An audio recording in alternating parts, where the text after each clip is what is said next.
Hi అండి. ఈరోజు నేను ఏం చేయబోతున్నానంటే నెయ్యి ఎలా తయారు చేసుకోవాలో చూపిస్తున్నానండి.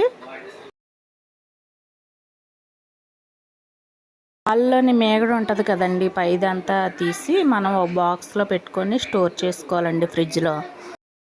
నాకైతే ఇది 20 రోజులదండి. ముందు రోజు మేగడ ఉంది కదండి, ఆ మేగడ మీద పెరుగు వేసుకొని మనం కొంచెం కలుపుకొని ఫ్రిడ్జ్లో పెట్టుకోవాలండి.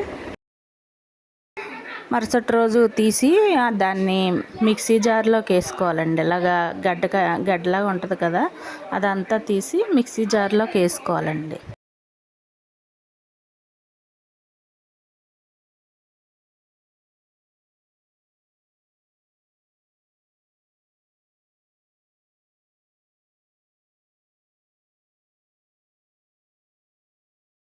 కొంచెం వాటర్ వేసుకోవాలండి, ఎక్కువ వాటర్ కాకుండా కొంచెం వాటర్ వేసుకొని మిక్స్ చేసుకోవాలండి. మన ఇంట్లో పాల మేగడంతా కొంచెం పిల్లలు అలా తీసి పడేస్తూ ఉంటారు కదా, అలా కాకుండా మనం తీసుకొని పాల మేగడ ఇలా స్టోర్ చేసుకొని మిక్సీ జార్లో ఇలా మిక్స్ చేసుకోవచ్చండి.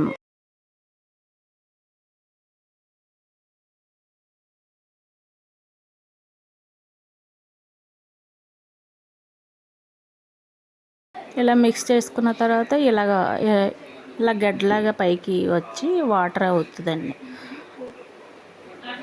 ఇదంతా గడ్డ కట్టింది కదా, ఇలా మనం మూత పెట్టేసుకొని మళ్ళీ ఫ్రిడ్జ్లో పెట్టుకొని ఇంకో రోజు తీసి వాటర్ తీసేసి ఇదంతా మనం ఈ వెన్న అంతా చిలుక్కున్నాం కదా, అదంతా మనం ఒక గిన్నెలో తీసుకొని స్టవ్ ఆన్ చేసుకొని మరగబెట్టుకోవాలండి.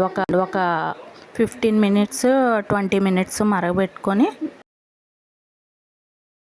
చాలాసేపు మరుగుతుందండి.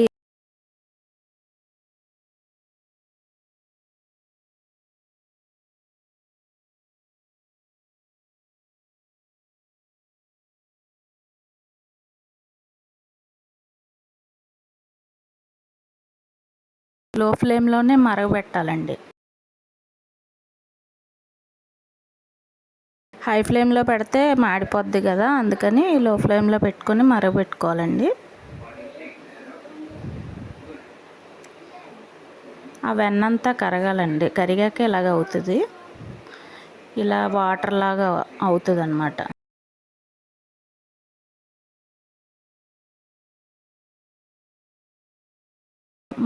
మరుగుతూ నల్లగా అవ్వాలండి. నల్లగా అయ్యాక నెయ్యి తయారవుతుంది. ఇగని చూసారా, ఇలా అవుతుంది అన్నమాట. ఇంకా కొంచెం బ్లాక్గా వస్తుంది అన్నమాట. ఇదంతా కరగాలి కదా, అప్పుడు కరిగాక మనం తమలపాకు ఉంటుంది కదా, అది చిన్న చిన్న ముక్కలుగా చేసుకొని వేసుకుంటే నెయ్యి మంచి వాసన వస్తుందండి.